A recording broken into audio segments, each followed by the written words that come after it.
কেন হারলেন মমতা? পশ্চিমবঙ্গের রাজনীতিতে মমতা বন্দ্যোপাধ্যায় শুধু একজন মুখ্যমন্ত্রী নন, তিনি এক দীর্ঘ সংগ্রামের প্রতীক। কলেজ স্ট্রিটের রাজপথ থেকে সিঙ্গুর নন্দীগ্রামের আন্দোলন, ৩৪ বছরের বাম শাসনের অবসান ঘটিয়ে ক্ষমতার শীর্ষে পৌঁছানো, সব মিলিয়ে দিদি থেকে অগ্নিকন্যা হয়ে ওঠার গল্প ভারতীয় রাজনীতিতে এক অনন্য অধ্যায়। কিন্তু ২০২৬ সালে নির্বাচনী বাস্তবতা সেই শক্তিশালী রাজনৈতিক ব্যক্তিত্বকেই সবচেয়ে বড় চ্যালেঞ্জের মুখে দাঁড় করিয়েছে। টানা ৩ দফা ক্ষমতায় থাকার পর পশ্চিমবঙ্গে এখন প্রশ্ন, মমতার জনপ্রিয়তার ভিত্তি কেন দুর্বল হয়ে পড়ছে, নাকি বিজেপির উত্থানেই বদলে দিচ্ছে বাংলার রাজনৈতিক মানচিত্র? মমতা বন্দ্যোপাধ্যায়ের রাজনৈতিক যাত্রা শুরু হয়েছিল সংগ্রাম দিয়ে। অল্প বয়সে বাবার মৃত্যু, পারিবারিক কষ্ট, ছাত্র রাজনীতিতে সক্রিয় অংশগ্রহণ, এসবই তাকে লড়াকু চরিত্রে গড়ে তোলে। কংগ্রেসের রাজনীতি থেকে উঠে এসে তিনি ধীরে ধীরে নিজস্ব রাজনৈতিক অবস্থান তৈরি করেন। ১৯৯৭ সালে তৃণমূল কংগ্রেস প্রতিষ্ঠার মাধ্যমে তিনি বামফ্রন্টের বিরুদ্ধে একক লড়াই শুরু করেন। সিঙ্গুর ও নন্দীগ্রামে জমি আন্দোলনের নেতৃত্ব তাকে সাধারণ মানুষের কাছে প্রতিবাদের মুখে পরিণত করে।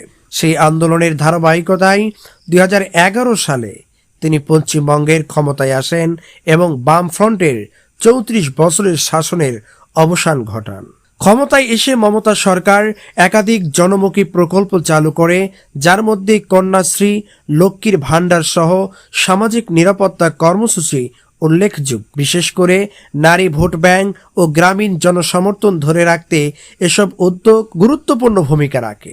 কিন্তু দীর্ঘ সময় ক্ষমতায় থাকার সঙ্গে সঙ্গে শাসন বিরোধী মনোভাবও বাড়তে থাকে। সাধারণ মানুষের একাংশের অভিযোগ, দলীয় প্রভাব, প্রশাসনিক দুর্বলতা, রাজনৈতিক সহিংসতা এবং দুর্নীতি তৃণমূলের ভাবমূর্তিকে ক্ষতিগ্রস্ত করেছে। শিক্ষক নিয়োগ দুর্নীতি, কয়লা পাচার, গরু পাচার সহ একাধিক অভিযোগ বিরোধীদের হাতে বড় রাজনৈতিক অস্ত্র হয়ে ওঠে। পার্থ চ্যাটার্জিকে ঘিরে বিপুল নগদ অর্থ উদ্ধারের ঘটনা তৃণমূল সরকারের স্বচ্ছতা নিয়ে বড় প্রশ্ন তোলে। বিজেপি এসব ইস্যুকে ধারাবাহিকভাবে জনমনে প্রতিষ্ঠা করতে সক্ষম হয় যে তৃণমূলের বিকল্প হিসেবে তারাই সবচেয়ে শক্তিশালী রাজনৈতিক শক্তি। পশ্চিমবঙ্গের বিজেপির উত্থান আকস্মিক নয়, এটি দীর্ঘমেয়াদী কৌশলের ফল।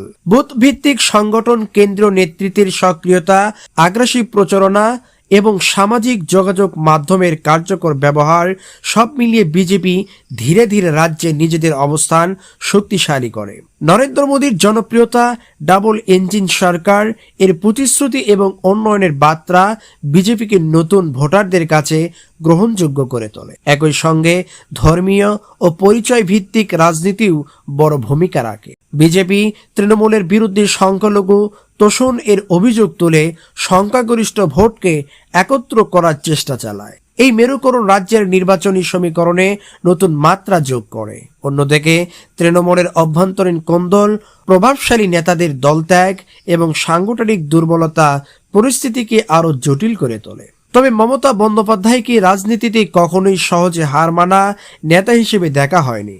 রাজপথের আন্দোলন থেকে প্রশাসনের শীর্ষে ওঠা এই নেত্রী বরাবরই সংকটে লড়াই করে টিকে থেকেছেন। তাই ফলাফলের প্রবণতা প্রতিকূলে গেলেও তিনি শেষ পর্যন্ত লড়াই চালিয়ে যাওয়ার বার্তা দিয়েছেন। গণনা কেন্দ্র ছাড়তে নিষেধ করে তিনি ইঙ্গিত দিয়েছিলেন, রাজনৈতিকভাবে তিনি এখনো পরাজয় মেনে নিতে প্রস্তুত নন। ২০২৬ সালের এই নির্বাচন তাই শুধু ক্ষমতার পালাবদলের সম্ভাবনা নয়, এটি পশ্চিমবঙ্গের রাজনৈতিক মনস্তত্ত্বের পরীক্ষা। একদিকে মমতার ব্যক্তিগত সংগ্রাম, জনসংযোগ ও কল্যাণমূলক রাজনীতি, অন্যদিকে বিজেপির সংগঠিত বিস্তার, দুর্নীতি বিরোধী প্রচারণা এবং বিকল্প শক্তি হিসেবে আত্মপ্রকাশ। পশ্চিমবঙ্গের ভোটাররা বরাবরই পরিবর্তনে বার্তা দিতে দ্বিধা করেননি। বামফ্রন্ট থেকে তৃণমূল, আর এখন তৃণমূল বনাম বিজেপির দ্বৈরথ সেই ধারারই নতুন সংস্করণ। পশ্চিমবঙ্গের রাজনৈতিক ইতিহাস বলছে, এখানে কোনো শক্তিই চিরস্থায়ী নয়। শেষ কথা বলে জনমতি।